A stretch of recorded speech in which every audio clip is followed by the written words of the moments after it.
Hello everyone there, this is Shafak Nas. I hope you all are enjoying your life fully.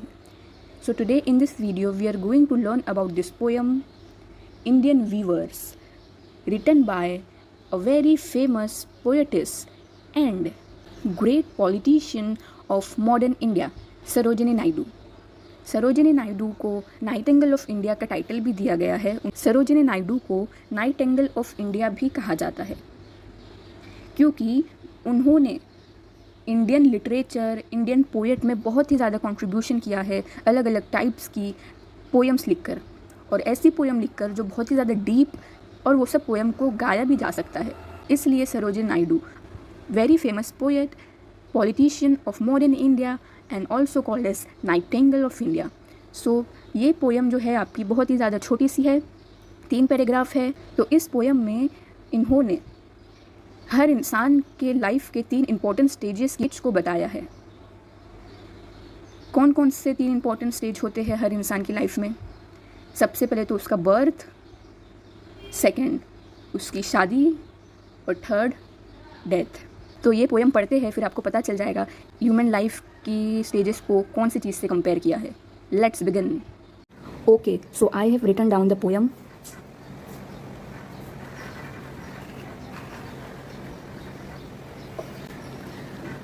तो poem start होती है, सरोजिनी नायडू बोलते हैं viewers. अब यहाँ पे वीवर्स कौन होते हैं? कपड़ा बुनने वाले. वीव का मतलब होता है कपड़ा बुनना, और जो भी इंसान कपड़ा बुनते हैं उन्हें वीवर्स कहा जाता है. ओके, सो ये कपड़ा बुनने की बात हो रही है, सिलने की नहीं. जो कपड़ा सिलते हैं उनको टेलर बोलते हैं. कपड़ा बुनना यानी कि धागे से एक्चुअल में कपड़ा बनाना. अपने को फैब्रिक मिलता है, वो बुनने के बाद वैसा फैब्रिक तैयार होता है. तो वो सारे लोग जिन्होंने वो फैब्रिक तैयार किए हैं वो वीवर्स होते हैं. फिर वो फैब्रिक को जोड़ते हैं, सिलते हैं, वो लोग टेलर्स होते हैं. ओके, सो ये क्लैरिटी रखो. और यहाँ पे स्पेशली इंडियन वीवर्स की बात हो रही है, यानी भारतीय में जो भी लोग कपड़ा बुनते हैं उनको सरोजिनी नायडू कह रही है. तो सरोजिनी नायडू वीवर्स को, वीवर्स है इसलिए यहाँ पे बुनकरों हो जाएगा, उनको एड्रेस करते हुए बोलती है कि weaving at break of day, why do you weave a garment so gay. Garment यानी कपड़ा, गे यानी ब्राइट, चमकीला.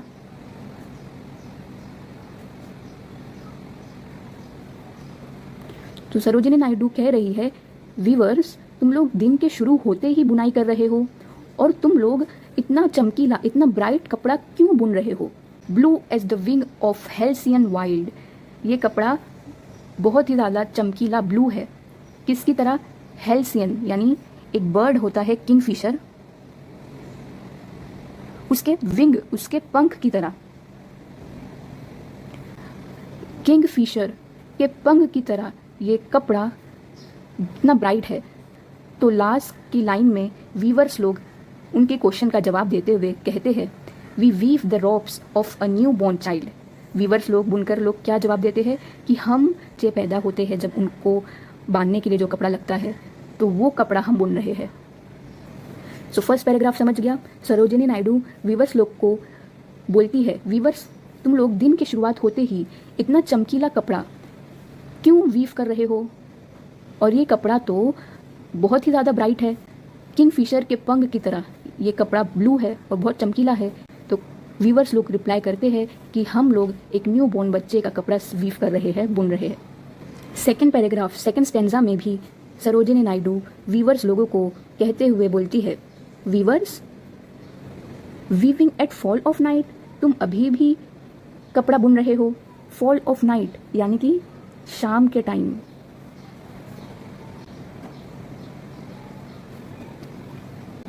रात होने आई है और तुम अभी तक कपड़ा बुन रहे हो.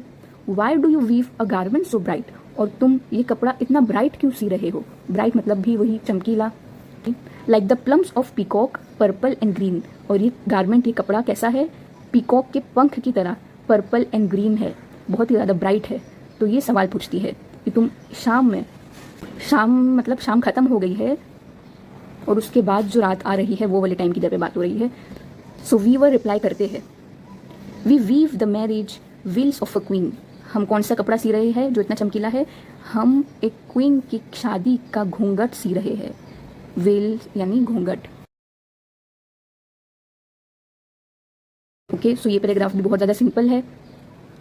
वही फॉर्मेट यूज़ हुआ है तीनों पैराग्राफ में। स्टार्टिंग की 3 लाइन में सरोजिनी नायडू क्वेश्चन पूछती है और हर पैराग्राफ की लास्ट लाइन में वीवर्स लोग ने आंसर दिए हैं। ओके, अपने को पता ही है रियलिटी में सरोजिनी नायडू ने पोयम लिखी है, बट वैसी। फिर से थर्ड पैराग्राफ में सरोजिनी नायडू बोलती है, वीवर्स वीविंग सोलम एंड स्टिल। अभी भी तुम वीविंग कर रहे हो। कैसे? सोलम यानी सीरियस होके,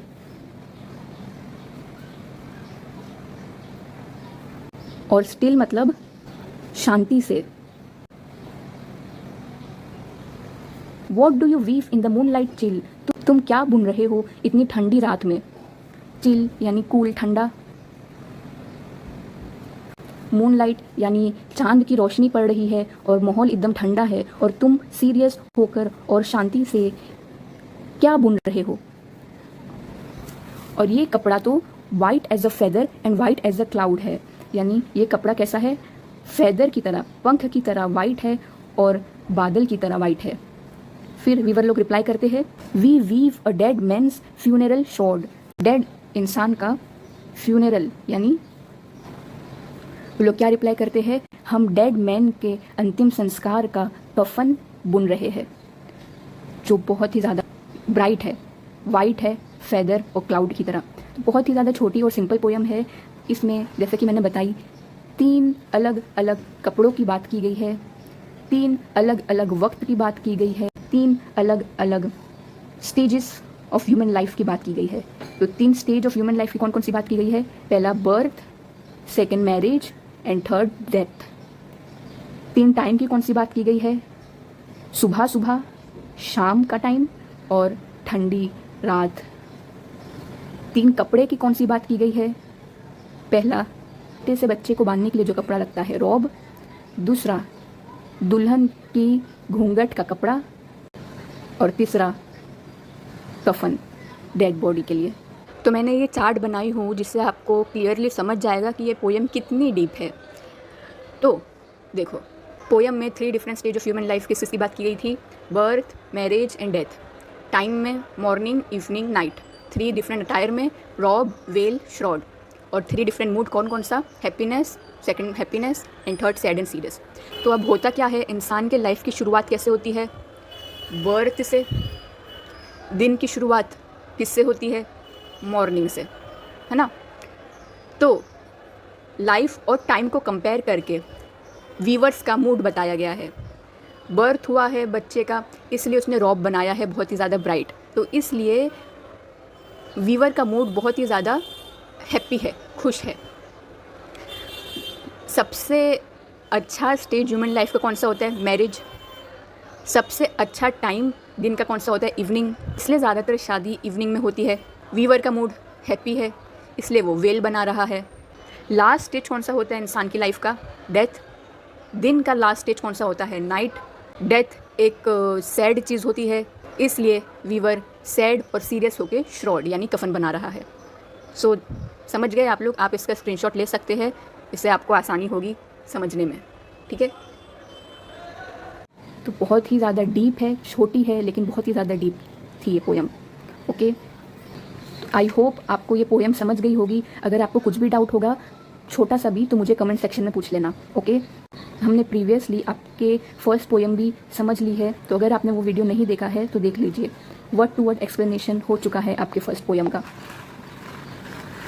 song of the open road 2.1, Indian weavers 2.2। अब मिलेंगे द इंचकेप रॉक 2.3 वाली पोयम के एक्सप्लेनेशन में। Bye, good bye.